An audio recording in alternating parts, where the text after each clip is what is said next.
What Microsoft is this? The Altair basic of August 2015. If you have a US startup called X and you don't have X.com, you should probably change your name. The reason is not just that people can't find you. For companies with mobile apps, especially, having the right domain name is not as critical as it used to be for getting users. The problem with not having the com of your name is that it signals weakness. Unless you're so big that your reputation precedes you, a marginal domain suggests you're a marginal company. Whereas, as Stripe shows, having X.com signals strength even if it has no relation to what you do. Even good founders can be in denial about this. Their denial derives from two very powerful forces, identity, and lack of imagination. X is what we are, founders think. There's no other name as good. Both of which are false. You can fix the first by stepping back from the problem. Imagine you'd called your company something else. If you had, surely you'd be just as attached to that name as you are to your current one. The idea of switching to your current name would seem repellent. 1. There's nothing intrinsically great about your current name. Nearly all your attachment to it comes from it being attached to you. 2. The way to neutralize the second source of denial, your inability to think of other potential names, is to acknowledge that you're bad at naming. Naming is a completely separate skill from those you need to be a good founder. You can be a great startup founder but hopeless at thinking of names for your company. Once you acknowledge that, you stop believing there is nothing else you could be called. There are lots of other potential names that are as good or better, you just can't think of them. How do you find them? One answer is the default way to solve problems you're bad at: find someone else who can think of names. But with company names there is another possible approach.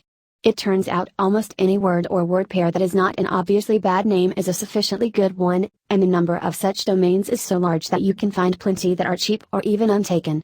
So make a list and try to buy some. That's what Stripe did.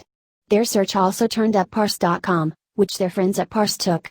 The reason I know that naming companies is a distinct skill orthogonal to the others you need in a startup is that I happen to have it. Back when I was running YC and did more office hours with startups, I would often help them find new names. 80% of the time we could find at least one good name in a 20-minute office hour slot. Now when I do office hours I have to focus on more important questions, like what the company is doing. I tell them when they need to change their name.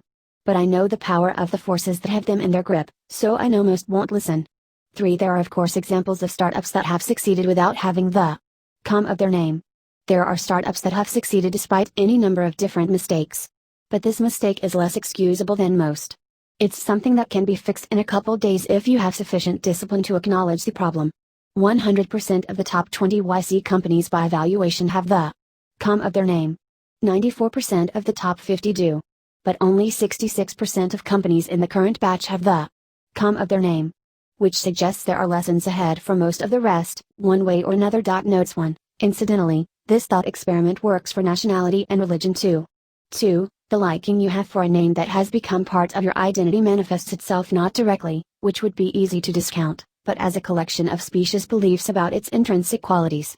This too is true of nationality and religion as well. 3. Sometimes founders know it's a problem that they don't have the com of their name, but delusion strikes a step later in the belief that they'll be able to buy it despite having no evidence it's for sale.